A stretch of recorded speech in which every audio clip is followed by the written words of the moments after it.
haven't been listening to shortwave too much lately. I've been mostly tuned into the internet and the press. I used to listen to WWCR back around 93, 94, 96, and you hear some of the same kind of things back then for some of these people. But probably not so much like the Y2K crowd. Well, you see, the government knows they can't pull another Waco. Mm-hmm.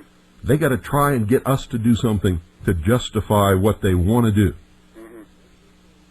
And everything that was happening on December the 31st on the Genesis Communications Radio Network and many others was all trying to whip up the American people to do something stupid so that they could actually declare martial law and start rounding people up.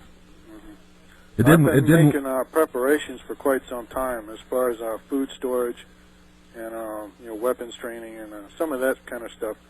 But that's mainly just for whatever happens to come down the pike. Yeah, not specifically for Y2K. Just hang loose. Yeah, you should always be prepared for any emergency. But I've been making my preparations since before Y2K became too hyped up.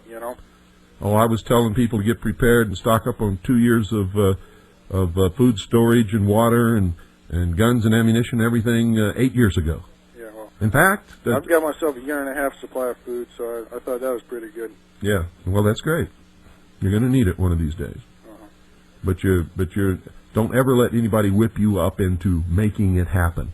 Remember, we must have the moral high ground, so we have to wait for them to do something that justifies acting.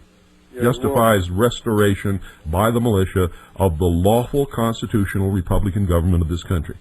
The side that fires the first shot will probably lose public opinion. If they don't have public opinion, absolutely, they'll probably lose the war. That's right. Sure. Whoever fires the first shot loses. I've said that since 1989.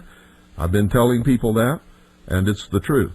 And if they fire the first shot, and the militia moves against them legitimately and lawfully to restore constitutional Republican government, and they bring the military against us, the entire American population will support us. Yeah. But if we fall into these traps that these people were laying on December the 31st, forget it, it's all over. Yeah, I agree with you on that.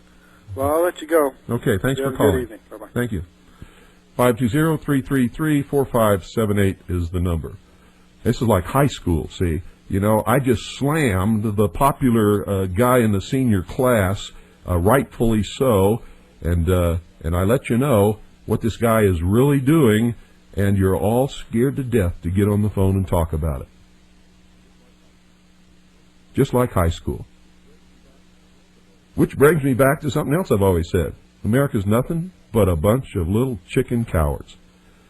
The vast American population, most of them, are cowards. And that's why you all file and pay your income tax, even though none of you can find a law that requires you to do it. Isn't that right, folks? Isn't that true? And here, that's something else. Did you ever ask Alex Jones if he files and pays income tax? Good evening, you're on the air. Hey, Bill, it's Monty from Radio Free Vermont. Hi, Monty. Hey, it's basically just to stir up the people. Yeah. Get them all whipped up into a frenzy, and then get them to take action upon that frenzy. Oh, they almost succeeded. I mean, people really went off the deep end, and you'll hear what sparked that later. You'll hear that either tomorrow night or Thursday night.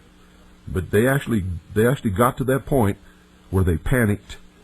Large numbers of people actually were heading for the hills. Really. It's sick, because the one thing that we need the least is a revolution. Yep. We're not going to like what comes out of it. It may not turn out the way we want it to turn out. It may turn just the opposite. Revolution, you never know what the outcome of a revolution will be. Yeah. But a restoration has something different. We all know what the outcome is going to be. We know what the goal is, to restore constitutional Republican government, to do away with the excesses in government, to arrest those who have subverted this country and destroyed it, and hold them until they can be tried by a jury of their peers as the Constitution dictates, and find out if they're innocent or guilty. I agree. And if they're guilty, hang them. Lenin said that socialism was brought about through revolution. Yeah. And that's what these people are trying to do, basically. They're trying to instigate the American people to rise up against the government to justify changing the entire character of this nation and bring about one world totalitarian socialist government. Yeah. That's what they're doing. Now, Bill, is it just my imagination, or has that network been the same network that Mark Kornke has had that's gone through, 3 or 4 different changes of name and et cetera? No, I don't think so. Mark Kornke and John Stadtmiller started out with their own network, and that became Truth Radio Network. Right. And Stadtmiller does have a show on Genesis Communications Network, but Truth Radio Network is something entirely different. Because it all seems to me sometimes, I remember back in listening to Shortwave a couple of years ago, it was always the same voices, different names, always the same players in the play, just different character names. Sure. So, and I think it's just more of the same. Yeah, and you'll never find anybody like me on any network like that, because they certainly don't want the American people to really know what the truth is. No. Well, I'll let you go. Okay. Thanks for calling. Or anybody like you, Monty. 520-333-4578. Monty runs Radio Free Vermont, which carries this broadcast and other good broadcasts, and he does his own broadcasting in Vermont. He has successfully whipped the butt of the FCC when he did exactly what I told him to do. See, the argument with the FCC is never freedom of speech or anything else like that. It's always jurisdiction. And if you stick to jurisdiction and you're doing what you're supposed to be doing, they can't win. It's absolutely impossible. Unless they stand up openly in front of the entire world and rip the Constitution to shreds. If they do that, then they can win anything they want to do, because they can make their own rules, which, they do whenever they can. Good evening, you're on the air. Yes, Bill, good evening. First, I'd like to say this live feed on the Internet is a great thing. Oh, thank you. I haven't been able to get you on the shortwave. So yeah, you can thank Scott Becker for that live Internet feed. I thank them every night. Reason why I'm calling, being I live here in New Jersey, kind of reminds me of something that happened, I guess, 40, 50 years ago, when there was a radio broadcast that supposedly we were being invaded from Mars. Oh, yeah. The War of the Worlds. Uh-huh. And it pretty much terrorized the metropolitan area here. It did. People were shooting at water towers and... Yeah. And what was the name of the city in New Jersey that was featured in that? Was it Grover's Mill? Yeah, Grover's Mill. Yeah. All the people in Grover's Mill forgot they even had a water tower. They came out with their guns, and they saw their water tower in the night, in the moonlight, in the starlight, and they thought it was one of the alien tripod machines, and they shot their own city water tower full of holes. Right.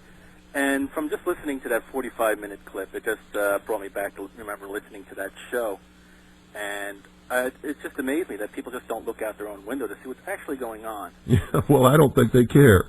I think they want something to be going on. I think they're waiting for somebody to tell them what to do. I think they're waiting for somebody to whip them up and get their adrenaline going and make fools out of them. But some people want that though. I know they do. And they're called stupid sheeple. Because I was, I work on aircraft, and that night I was working, and matter of fact, I was actually using the HF radio that he said was not working, because we do time checks all the time, and that's at 10.00, and we always, and I just wanted to listen to the Universal Coordinated Time to wait for the actual real midnight, which most of the industry uses, which was 7 o'clock Eastern Time. Yeah. How'd you like the way he was whipping up the Christians by calling Putin a demon? Putin is just a human being that happens to live in the Soviet Union and has risen to some position of prominence. We may not like his politics, we may not like his philosophy, but he's just a man like everybody else. He is not a demon. Well, he was just a person just to put on a pedestal so everybody can fear. Oh, Cornelius Jones, he's a demon! He's a demon! Heck, I could put some of my bosses on work and make them demons too. I'm sure there'd be worse. Yeah.